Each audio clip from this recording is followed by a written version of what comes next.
Welcome to Hotter Than Ever, where we uncover the unconscious rules we've been following, we break those rules, and we find a new path to being freer, happier, sexier, and more satisfied in the second half of our lives. I'm your host, Erin Keating. Hi, hotties. How are you holding up in this wild year of 2025? Holy moly, we are off to a crazy start with Los Angeles on fire and evacuations. We spent about a week displaced, but not because we were evacuated, just because when I see fire coming up over the hill and the neighborhood next to mine being evacuated, I think, why would I stick around to get stuck on the one highway that gets me out of the valley with 60,000 other potential evacuees? So we had the great good fortune to be able to go to a hotel for a couple days and then go stay at a friend's beach house. And we treated it, me, my kids, and my dog, as an evacuation vacation. Thankfully, we came back. Everything was still standing and life goes on. The inauguration has happened and we are into the second Trump regime. And these are the things that are going to impact our lives, our relationships, our cultural conversation for the years to come. And I just want to say that I haven't changed. I'm still a stand for the things that I'm a stand for you inventing the life that you want to live over 40, for you interrogating the rules you have lived by and asking, are those mine or do those belong to somebody else? Today, we have a conversation that Erica, my producer, and I recorded the week after I interviewed Dr. Joli Hamilton. If you didn't hear that podcast, you can go back and listen to it on any of your podcast apps.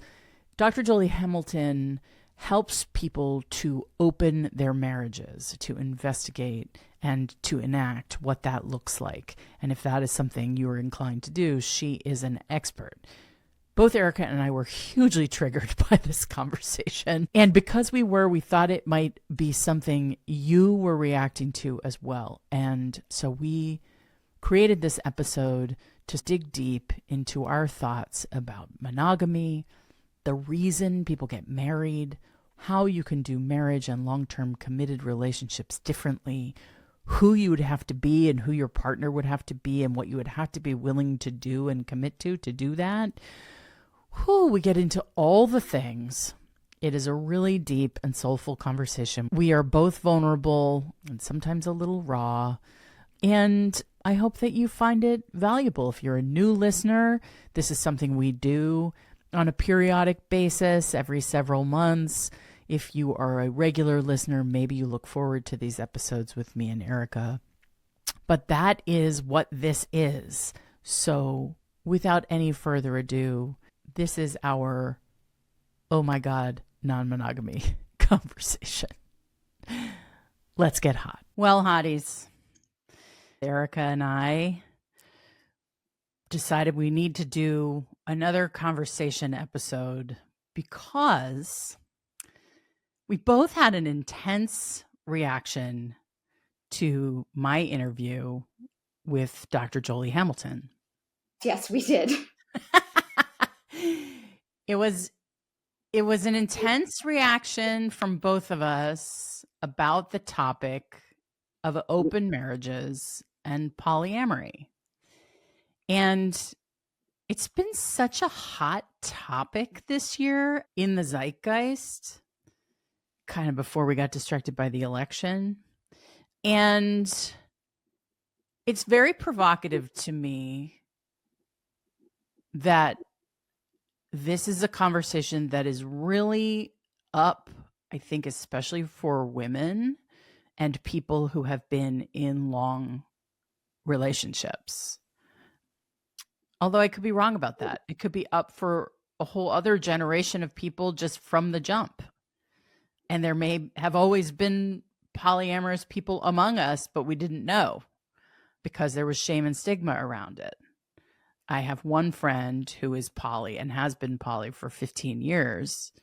And only recently has she felt comfortable being more outspoken about it because she didn't want the judgment, even though she's outspoken in many other areas of her life. Mm. So I think it's a provocative topic. And my favorite thing to talk about is love and sex and relationships. One of my favorite things to talk about. And maybe we start by just checking in on where we are respectively so we can ground this conversation in our own sort of current reality. I'm happy to start. So, what is happening in my love and relationship life? I am currently only seeing one person, but that is not because I am in a committed love relationship with that person. That is because I go in waves with this dating thing. And over the summer, I had a wild summer. I was seeing like 4 different guys, and it was just kind of hot and heavy all the time across the board. I was just like really pushing myself to see like what is the max? What can I handle? What is like how much interpersonal complexity, how much sexual complexity, how much variety, how much Yeah. and like I was not feeling the weight of the school year. My kids were at camp a bunch of the time. Like I had more freedom and sunshine, and I just felt very free this summer. And then after the summer, I sort of decided, okay, well, there's this one guy and all he likes to do is role play. And I wasn't into the particular role play that he was into. And he's a doll. I mean, just a complete sweetheart.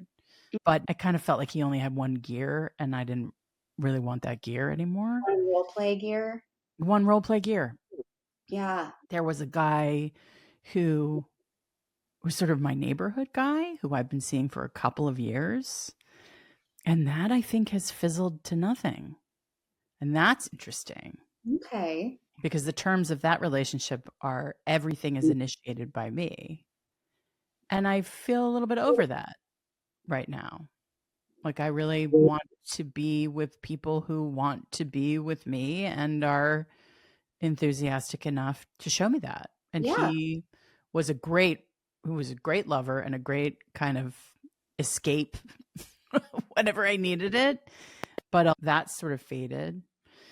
I was in a kinkier relationship this summer, and that got complicated because of sort of issues around ethical non-monogamy and his personal life and setup. Like the way that it was set up was not going to work for me ultimately.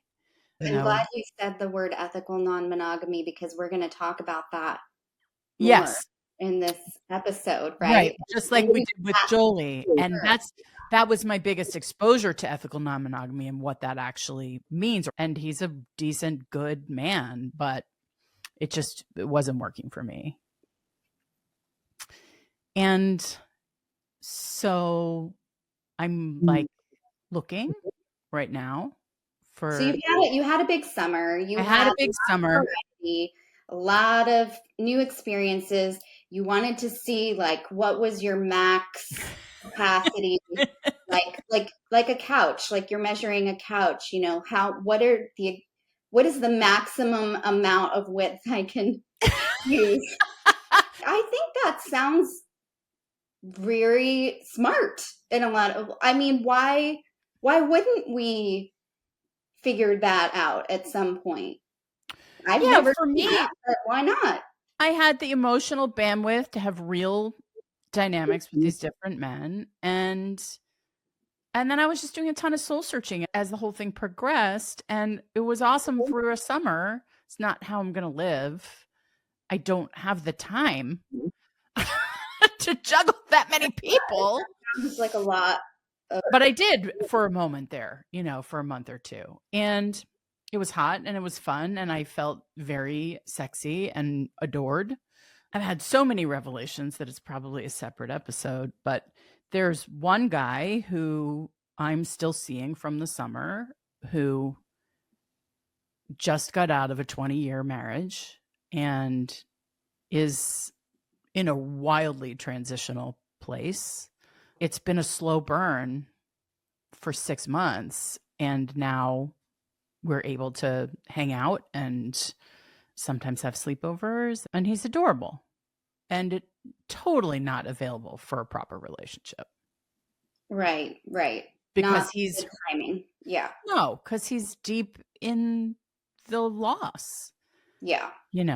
So I think it's nice for him that I'm in his life. He wanted to know whether I had talked about him on the podcast. He's a fan. Now I have. Do you let your men listen to this podcast?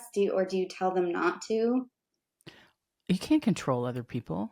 It's true, but you could probably. I tell my mom certain episodes not to listen to. I knew she would be triggered by the polyamory conversation. Yeah. She's like, yep, that one's not for me. No, I mean, honestly, men, in my experience, like even when I was in love with the Marine, he would occasionally listen. I always wondered about that, if he listened, because you would say some really,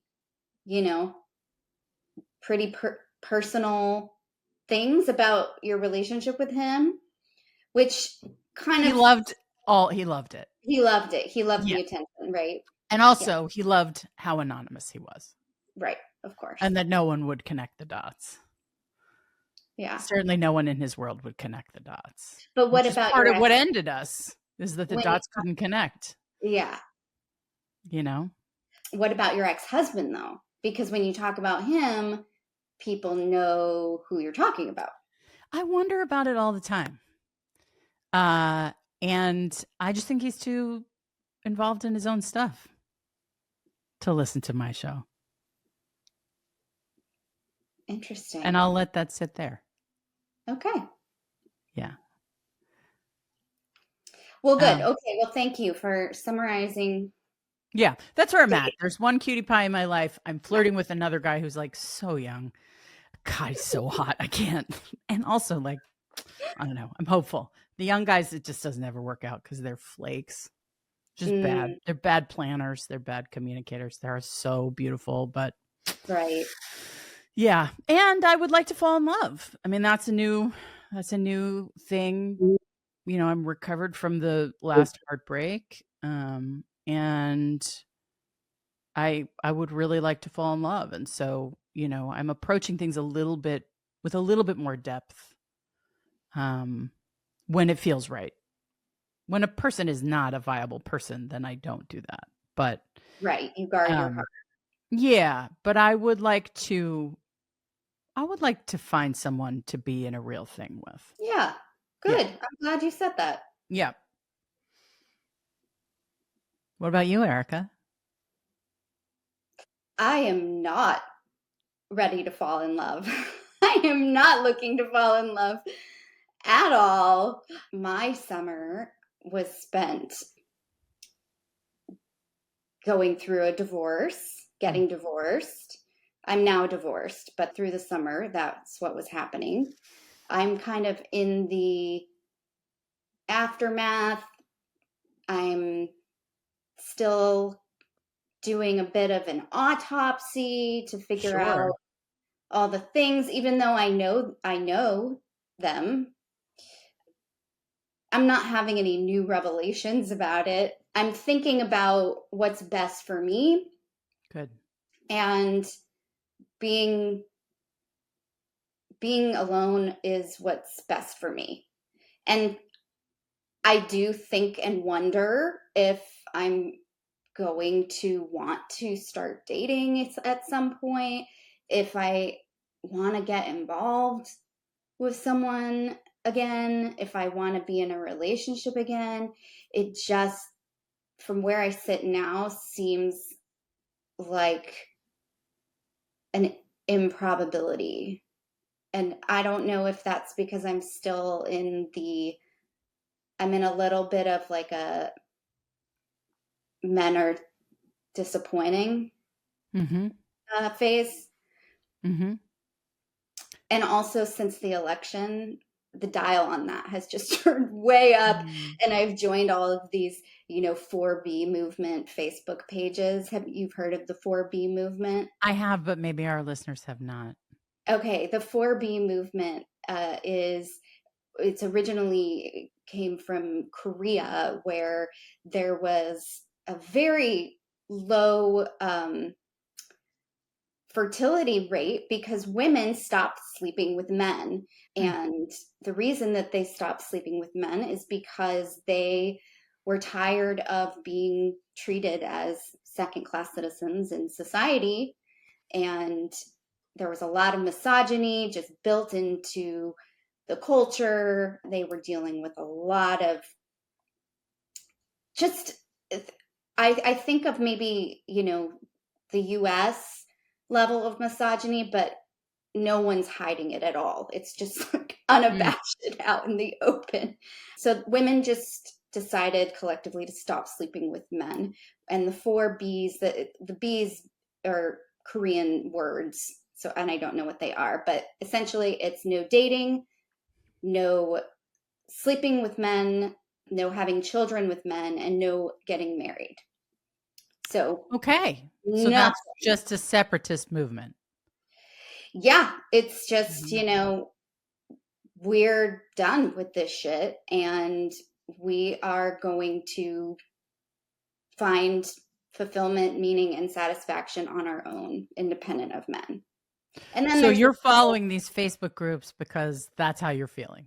That's how I'm feeling. I'm very much in a decenter men mentality because I've fucking put men front and center my whole life. And I think a lot of women can relate to that. We've been groomed to put men at the center of our lives in many ways. That's the prize, like love and marriage and relationship and family and children and all that stuff that comes with this sort of heteronormative ideal, and transpose your own sexuality onto that. There's still an ideal there, even if you're not hetero, although it's more porous. I certainly, I realize that like my default is boys. Like my default is going on the dating apps. My default is making a plan. My default is fixing my roster. You know what I mean? Finding new recruits. Yeah. And I'm a little bit embarrassed by that because I am such a feminist and because I am all about empowering women. But for me, it sits in the context of having had a really unsatisfying marriage for 20 years. Yeah. Yeah. And it sits in the context of a marriage with no sex for the last 10 years. Right. And it sits in the context of being a person who really only thought I was valuable for what was above my neck. The intelligence I bring to things, the organizational skills, the labor, the drive. I was so dissociated from my body for most of my life. And also so unwilling to get hurt in romantic relationships. You say you're not really in a postmortem autopsy moment. I feel like I will never not be in a postmortem autopsy moment for my marriage. I am. I didn't mean to suggest that I'm not. I'm saying that I know what went wrong, and yet I'm still playing the tape over and over again. Well, it's so fresh. It's so fresh, Erica. You have to give yourself all the time. For me, I had at least 5 years of mourning the marriage inside the marriage. And I would have left if I didn't have kids. But for me, having my kids were 5 when like the biggest crisis of the marriage happened. And I had just started this enormous job and I was in California by myself, like with no family around.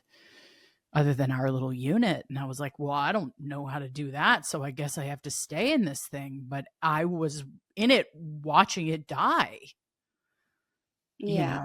so that when I got out of it, I was like, woohoo, Yeah. hit the ground running. Although Yeah. I don't know that I would have predicted that was going to happen.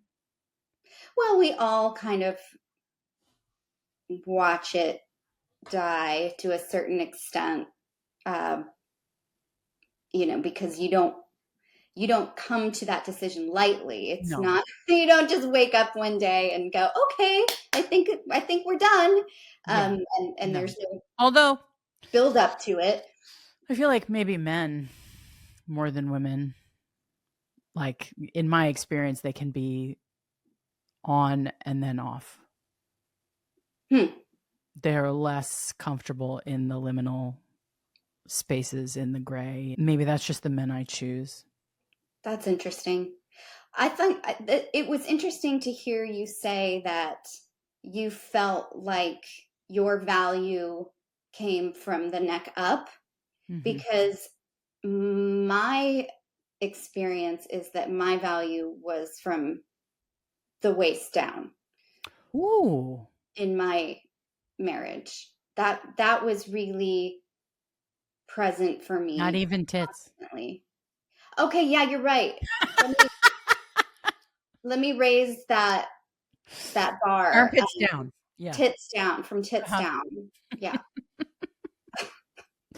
I do have really nice breasts, so I should really give myself credit. Don't give them short shrift, because I'm sure he didn't either. He did not. But yeah, I think that's a common experience. Yeah. I think that's probably more common than what I experienced. And neither is fun, right? It says a lot about what resulted for you in terms of, okay, now I'm going to go and be hyper present with my body. Yeah. Really understand what my body needs and give it what it wants. And I'm like, shut that shit down, Yeah. I don't want to be even looked at the wrong way right now. I don't Which for other people would be the right way. Yeah. Yeah. Yeah. You don't want any attraction coming your way. I mean, a good flirt is fun. I do enjoy that, but it's funny, I just wrote this down before our conversation today, but I'm really in a place right now where I feel like sex with men that they take from me in a way that robs me of something, that like my spirit or my essence or my nature, and I end up feeling worse afterwards. Just I think a lot of women feel that way. I also think that's partially because a lot of men aren't good lovers. That may be true. That may be true. Or they're dealing with their own shit. I mean, they have a lot of neuroses when it comes to sex. At least that's been my experience. And they can't seem to get past it. Yeah, it's funny. The guys who have stuck around in my universe are definitely givers. I don't want them if they're not, to be honest. Good. No, I don't have any use for anything that's not that. I mean, I'm seeking pleasure. So if I'm not getting pleasure, then what am I doing? If it's not working for both of us, that my pleasure is centered, then what am I doing? I'm not saying I'm not a team player. I'm definitely a team player, but I wouldn't be able to tolerate feeling taken from. I think it has more to do with emotional intimacy than it does just sexual intimacy. When I say that, I mean that there is a misalignment there, where there should be a convergence, right? Of emotional intimacy, physical intimacy. And when you are having physical intimacy, with a partner who is a long-term partner, who there's love involved, and there's an absence of emotional connection, an absence of emotional intimacy, then the act can feel very disconnected and very For disparate. sure. And that's where I feel that something is being taken. Yes, I relate to that. And I think a lot of women feel that way. It's like, even if you have emotional intimacy of some kind outside the bedroom, sometimes it doesn't translate into the bedroom. Or maybe it doesn't translate into the bedroom in the way that you want it to ever. And that's like a thing that you both need to work on together. And some people can work on things and other people cannot. And some people can work on certain things and are not willing to work on other things.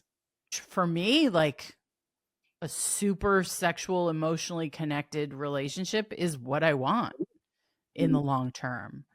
But because I can't get it all in one package right now, I'm willing to get a little something over here and a little emotional connection over here and a little bit of this from this and cobble it all together.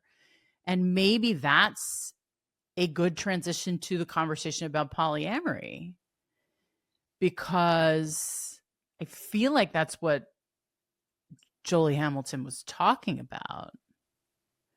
Yes, you're right.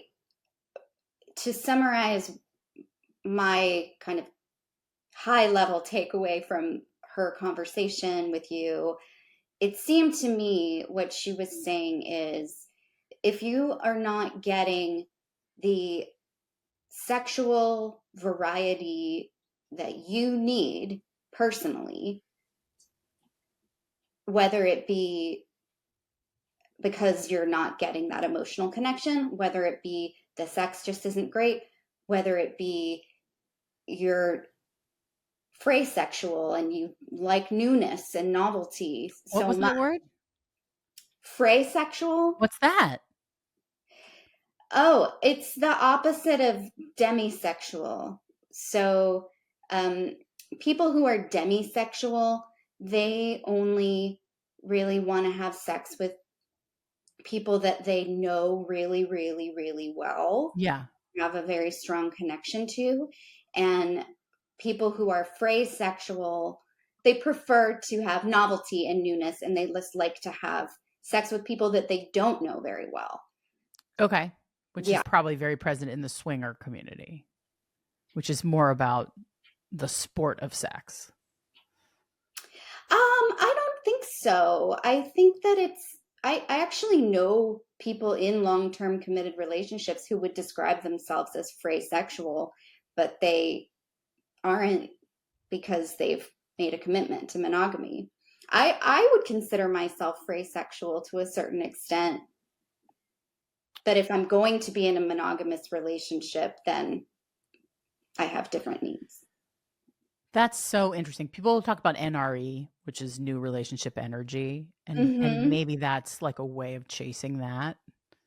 I want to add a layer to what you said about Polly and what you took away from Jolie, because she said, I've fallen in love with people my whole life. I used to fall in love with my girlfriends as Yeah. a young woman. And for her, polyamory, many loves, like, her negotiation with new partners is about, like, are you available to say I love you? Are you available to be emotionally in this with me?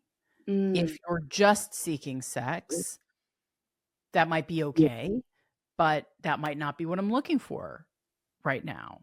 I think people can define poly in whatever way works for them. But to my mind, the people I know who really identify with being poly, which is only a handful of people,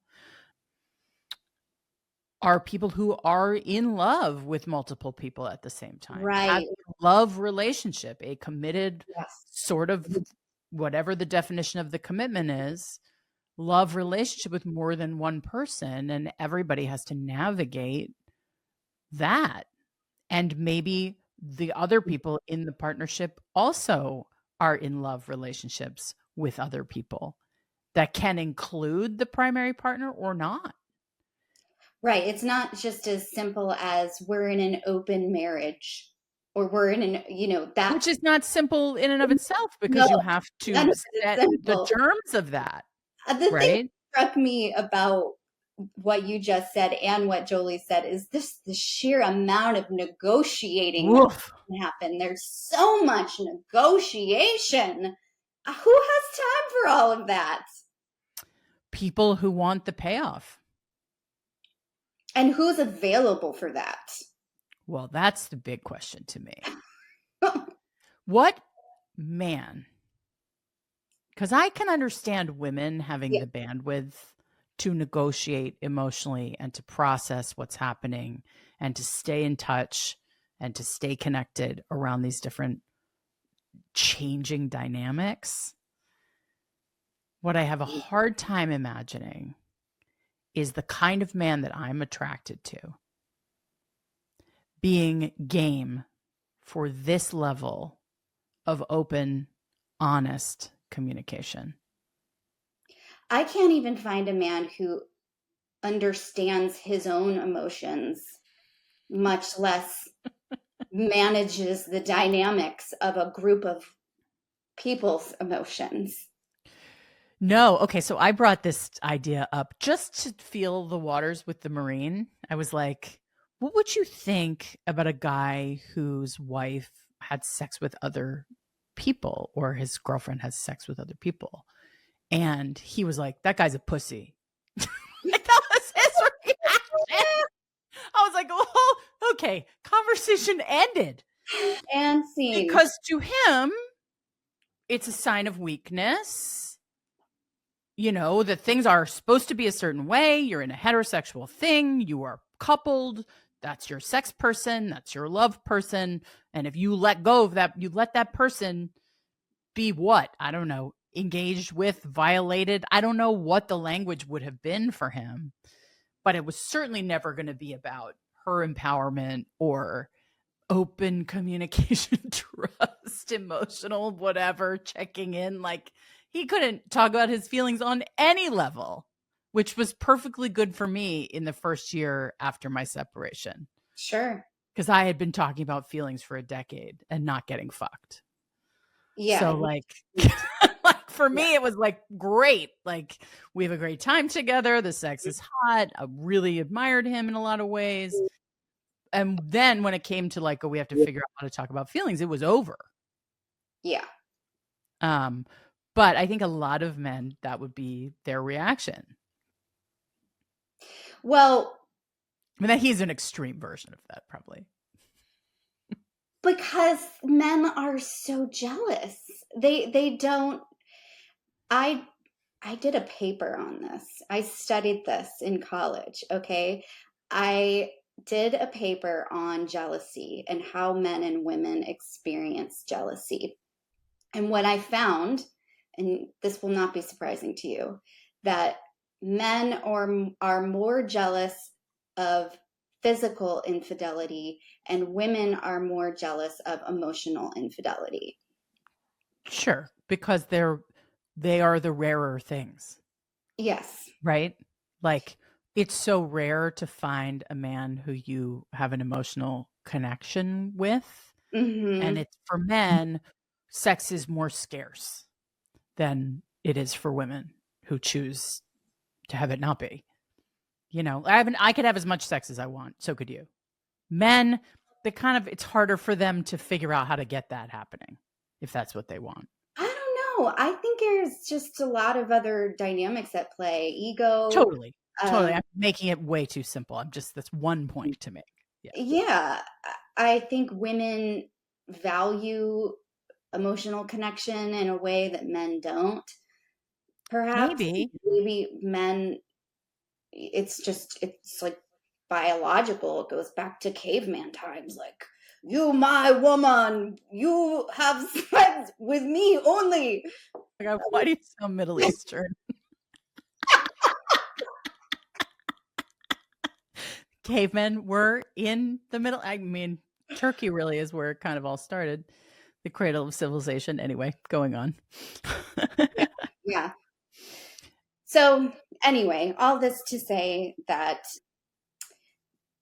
sexual variety was a theme that came up with Right. Dr. Jolie, and she was finding, and it came from her saying that there was a libido mismatch in her marriage, and they never resolved that. And she was the one who had a higher libido, and she needed to address it. And I think you and I both were fascinated that she came to a point where it was like, okay, we need to renegotiate the terms of this marriage, and we're going to continue to negotiate those terms every 3 years. Every year they would have a meeting. In her current marriage, every Oh, year they have yeah. a meeting. Okay. And then every 3 years they have a like, do we want out of this? And your reaction was like, why are you even married? Yeah, if you're going to have a touch point every 3 years about whether or not you still want to be in the marriage, then what is the point of marriage to begin with? Well, what is the point of marriage? Look, as someone who's newly not married, I will say I wanted to get married because I came from a divorced family. Almost everyone in my family is divorced, and it was it was important to me because I felt like I was a runner and I was a commitment phobe, and I believed that marriage was a way that I could heal that wound for me personally. But now, and I liked being married. There Me was too. times I where I liked was being like, married. I love being married. I love the feeling of being married. There's like a bond that is, it's beautiful and it's unique and it's just for us. I don't know that I need to experience that again now that I have. But if I was going to be constantly renegotiating whether the marriage worked for me or not, I can't say that that would make a lot of sense, in my opinion, to be the kind of person that gets married if you're going to have those conversations. I don't know. Where I landed with that is I don't know. I mean, for me, I also liked being married because it solved the problem Mm. of being single. And I wanted to be married. Okay, I did not set out to get married, but once I wanted to be partnered. And once I was married, I thought, well, this is so nice because it's really hard to get out. Like, which Sure. forces you to go back in. So, you can't run away from it. It is what you have committed to. It's not disposable in the same way as dating. Um, it was not my ideal. My ideal was a thing where we would choose each other every day again and again and again. Mm-hmm. And where we didn't need the government's involvement. But it's not the person I married. That's not what he wanted. So he wanted to get married. And I was like, great, someone wants to marry me. How wonderful. Because I wanted babies. And that was the timing that I was working. I was working on a clock, Sure. And so I really enjoyed the forcing function of marriage, which is you have to come back to each other again and again unless you want to be miserable inside a thing and agree to be miserable because you're in it. We managed to be miserable anyway. A lot of people do. Yeah. But in the beginning, that's how it felt. It felt like how wonderful. This is requiring us to go deeper. This is requiring us to choose each other because we have already chosen each other in such a big and binding way. Except what you just said is what I experienced as true for me as well, which is if it's going to come to a point where it's just broken and irreparable, then is the basic premise flawed?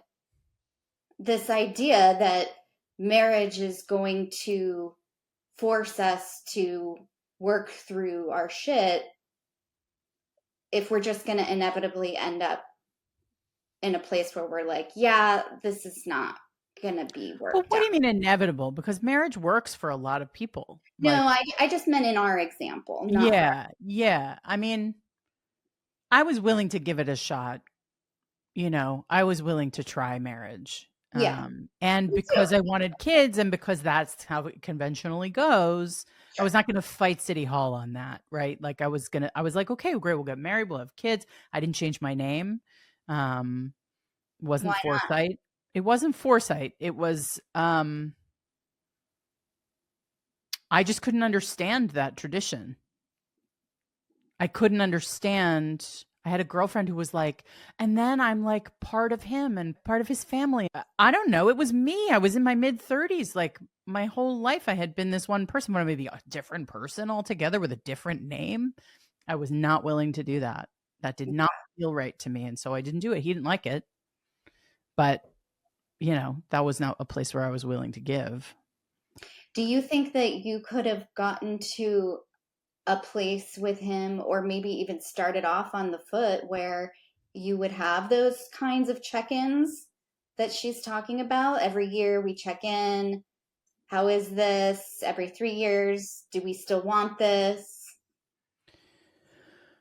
No, because my ex had so much stuff going on personally in terms of his family history, in terms of his own well-being. And I think part of getting married for him was he wanted to prove to the world that he was normal, prove to himself that he could do normal things, which is heartbreaking. Yeah. I mean, who doesn't want to prove? uh, we make marriage out to be the be all end all of evolved, personhood, and that's not unique to him. I just to No. let him off the hook there. Yeah, I mean, I let him off the hook in so many ways for so many things. And we were both very challenged as people going into marriages. I have so much distrust, earned distrust, but so much distrust, so little willingness to be vulnerable because I was afraid of getting hurt. Mm. And I chose someone who was okay with that. Mm.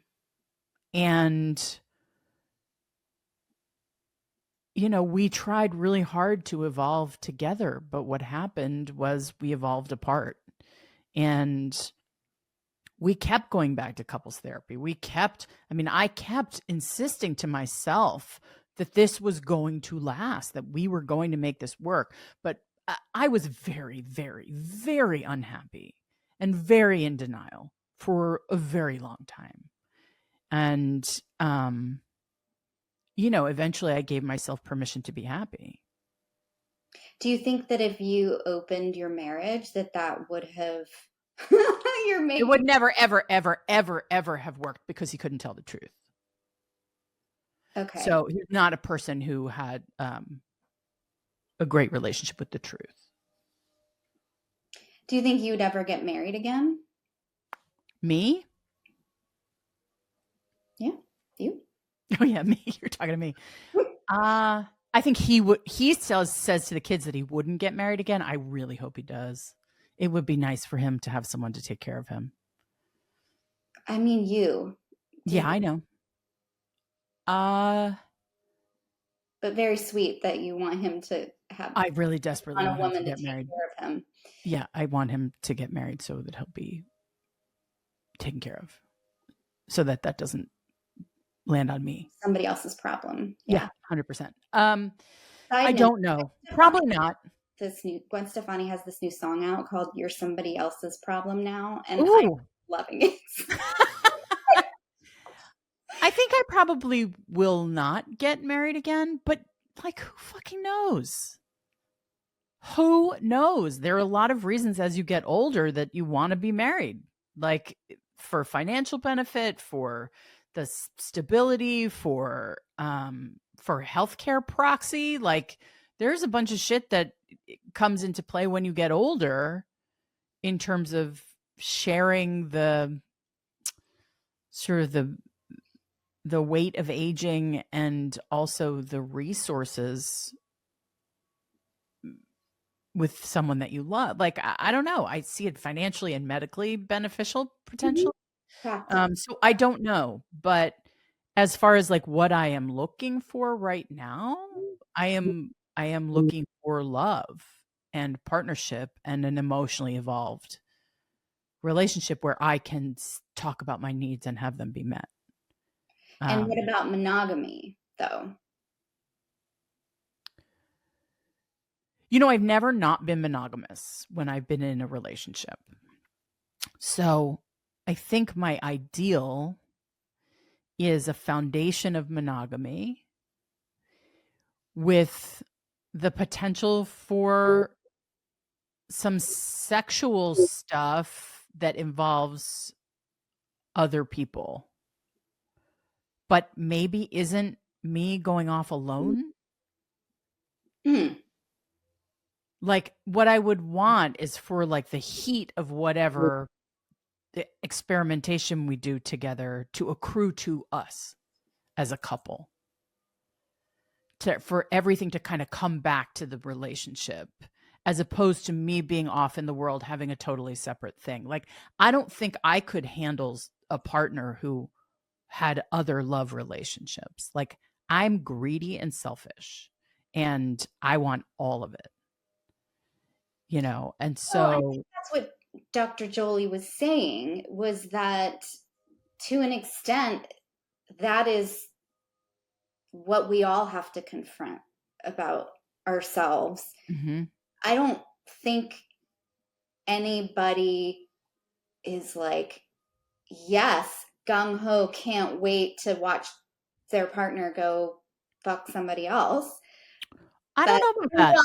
Okay, there's people that for sure that's their kink or that's their thing. But I mean, by and large, it seems that we've all been conditioned to believe that monogamy is the goal, and that if we can find the right person,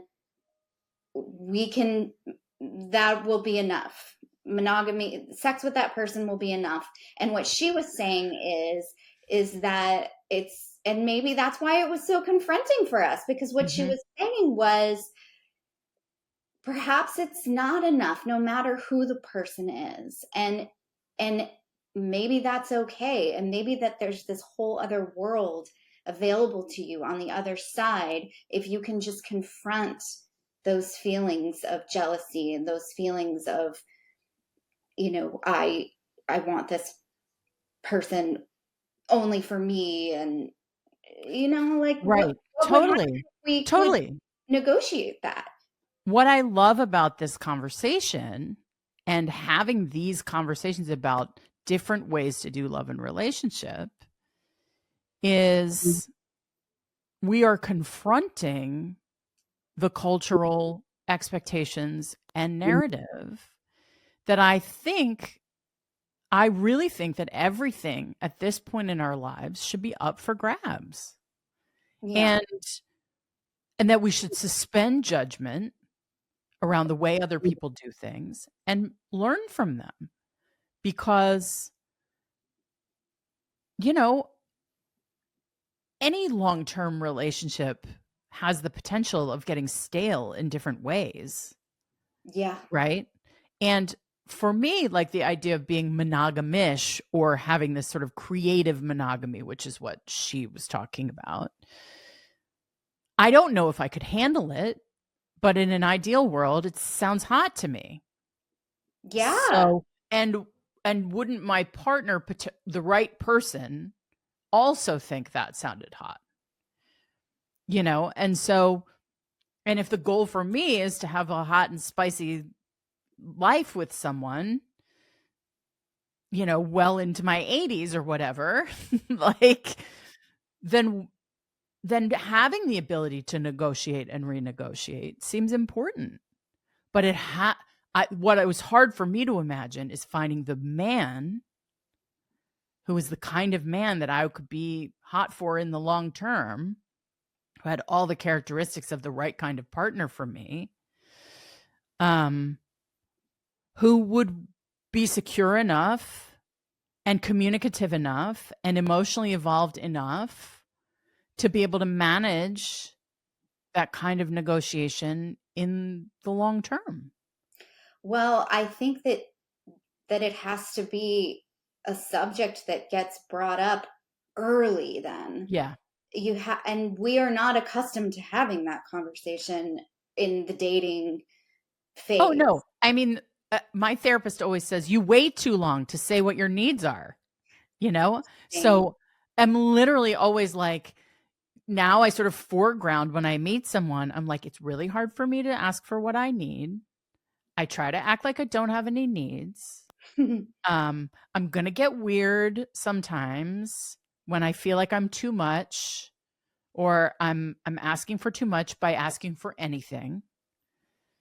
Like, I'm working on this stuff. I try to foreground that because I'm a grown up and I'm responsible for myself. And, yeah, and then it goes how it goes, right? Then it's on me to say what I need and to say what I think and to be willing to accept the consequences of whatever conversation it is that I need to have. For me, it's always been like, well, if you say X, then this person disappears. That was the model of my childhood. If I am too honest about my needs, then, well, then I can just have one parent. Like, yeah. And imagine saying to that same person, and I'm not sure if I'm 100% into monogamy forever. Which I think would be so hard when you're just dating somebody, because maybe they make all kinds of assumptions about that. Like, oh, if she's not into monogamy, does that mean I can go fuck around as much as I want? Or, I mean, it just takes a very mature person to be able to hear that and not make a lot of unnecessary meaning out of it.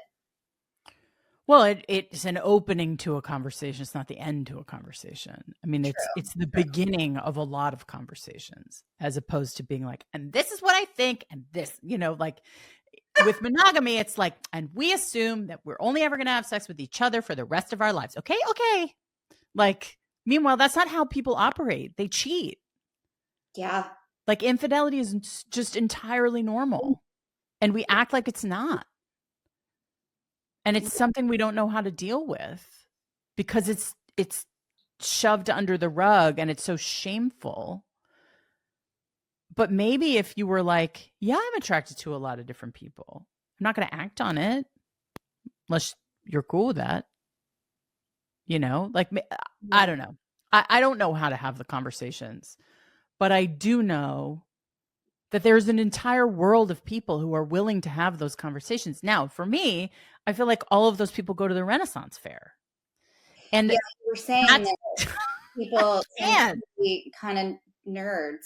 It's like the nerds who are super into polyamory. And what if nerds figured out that the rest of us haven't? I don't know. I don't know either. I don't know, but there is such a profound overlap. And, that's why I take great pains to say, well, the type of guy that I would be interested in. Like, I'm not interested in nerdy guys. Like, that doesn't do it for me. Well, I think nerds are just more comfortable with being misunderstood, and they don't really care how the world perceives them because they've faced that kind of judgment their whole life. But if you're somebody who is not accustomed to going against the grain or doing things that are really outside of our social and cultural norms, then it's going to be much more difficult. But nerd culture is mass culture now. Like it's, if I That's don't true. know about that. I don't know that there's such outsiders, I think it's something in the way the brain operates. Like I don't know. There's something in there's like an agility or a flexibility there that, just to frame it positively, that I don't have. Well, I feel like there's more imagination, there's Mhm. more More acceptance, orcs. There's more orcs. tolerance, there's just more playfulness in a lot of ways. Yeah, like you're never gonna catch me cosplaying, but like I really admire how fucking awesome those outfits are and how much those people enjoy that and being part of a community and a culture, like Yeah. I can understand how poly overlaps with that.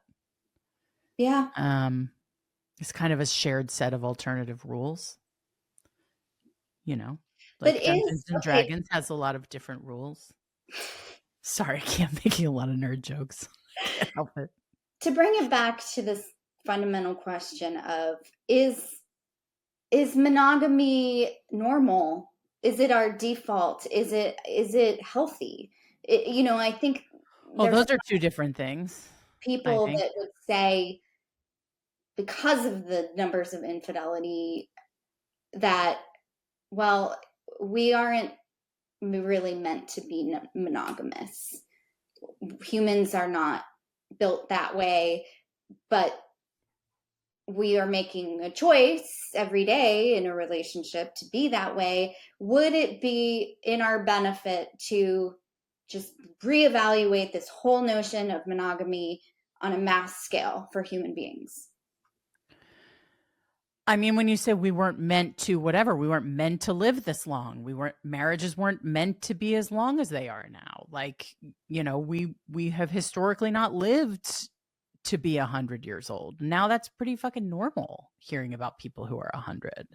Like hearing about 60-year marriages, 70-year marriages. What the fuck? Like that's wild, Mhm. right? People used to die at 40 or before 40, and women were pregnant the whole time. Like we're in a completely different paradigm where we have reproductive freedom today, to the degree that we have it. Yeah. We have financial freedom that we've never had before, as women. That our generation is the first generation of women who grew up with all of these things. We have infinite choice due to the internet. And being able to choose mates online. I mean, it is a very different paradigm than even our parents' paradigm. And so I'm never that engaged in the conversation about like what should we all do. Like what interests me the most is people getting really in touch, women getting really in touch with themselves Yeah. and what they think might work for them. Like what is the ultimate choice, experimentation, freedom, agency? Like what makes you feel the best about yourself in this world? What makes you feel the most loved? What makes you feel the sexiest? What makes you feel the most empowered? And people who have been on the podcast, like Juliana Hauser, talks about agency, right? If you can find your agency in the bedroom, you can find it in the rest of your life. Sure. But I So mean more so, should we all be having the conversation, not necessarily doing the same thing, but there are certain things that just start changing in the zeitgeist. Like, we don't assume all of a sudden that we come into the world with fixed pronouns and that's it. Now we know that we might need to have a conversation with ourselves and say, "Oh, am I someone who identifies but as does that she, feel her, right or to me? they, Does she, them?" her feel right to me? But Right. maybe we need to be having the conversation. oh, am I someone that identifies with monogamy, or am I someone who actually I'm not my best self within the confines of that definition? And if we aren't talking about it as a culture, then how are we going to even begin to Right. make these types of changes if they are what we end up needing? Right. Look, I heard Elizabeth Gilbert, who wrote Eat, Pray, Love, which was, such an influential book on me at the time when I read it. She, she was chasing relationships with men in that book. Then she had a relationship with a woman, maybe more than one. And now she's like, you know what? I'm not my best self when I'm in a relationship. Yeah. Yeah. And like, I kind of don't need it. Like, I kind of don't want it. I'm more productive. I'm happier. It just takes away a lot of energy from me and negotiating and navigating that. Like, Yeah. I'm good. I'm feeling pretty good. Like, I really like being able to take off and travel and do whatever and not have to get anybody's input on that. Like, Yeah. God bless. Like, talk about following your own path, your own muse, your own journey in life. Like, she is a real hero of mine in that way. Cause Oh, it's like, 100%. and in different seasons of your life, you need different things, And so I just love, even though the idea of being with someone who wants to sleep with other people scares the shit out of me, the idea of being with someone who doesn't mind if I sleep with other people seems lovely. Yeah, I mean, I guess I'm sort of in Elizabeth Gilbert's camp right now. Yeah. I'm kind of like back to this where we started, this notion of decentering the relationship from being the focus of our lives. Yep. Um, but the next, I don't know if when I do get into another relationship, I don't know if I want to be with one person for the rest of my life. And in fact, I'm definitely, after listening to that episode, um, curious if that's a world I want to experiment with. Yeah, me too. And and I think it comes down to what one listener wrote on the Hotter Than Ever pod Instagram, which is like, I have a hard enough time finding one great person. Like, thinking about finding multiple great people Yeah, who I want to be in multiple relationships with at the same time and navigate that complexity. Like, that's like not even in the realm of possible, because one great person is so hard to find. And yeah, I agree. If I was to find like the man of my dreams who could have the kind of emotionally evolved uh and aligned relationship that I would like to have, and who, could treat me in the way that I feel like I deserve to be treated and that I would be crazy about, like, I might just put the whole sleeping with other people conversation, on the shelf forever. Because if that's not something they want, but they are what I want and they're so elusive, then okay. Like, well, that's the maybe kind don't get everything all the time at the same time. Maybe this is just my season for this. of, And then I go back to monogamy and I go back to something that looks a little bit more conventional. And that could be totally okay.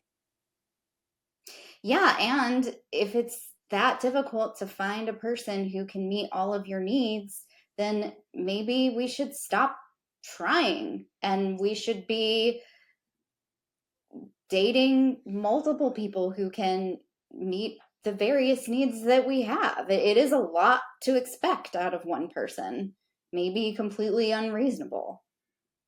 Yeah. I mean, I have been doing the composite approach, for, most of the last, I don't know, except for the year and whatever that I was with the Marine. I've been out of my marriage for 2.5 years, separated, and then divorced. And most of the time I've been sort of cobbling it together, Yeah. cobbling my needs together with a bunch of different people and retaining my autonomy and independence. Because I'm a mother of teenagers and I don't have the fucking bandwidth to put into a relationship that isn't the right one. Yeah. Like, and yet you're still open to finding the right one that, yeah. So more that's, than ever, honestly, yeah, because I'm less scared of feelings. yeah, I feel like, okay, I'd rather love and get my heart broken than keep myself safe, quote unquote, because that's how I did it for the first 50 years. And that yeah, didn't work so great for me. yeah, I wasn't living enough. I want to be living more.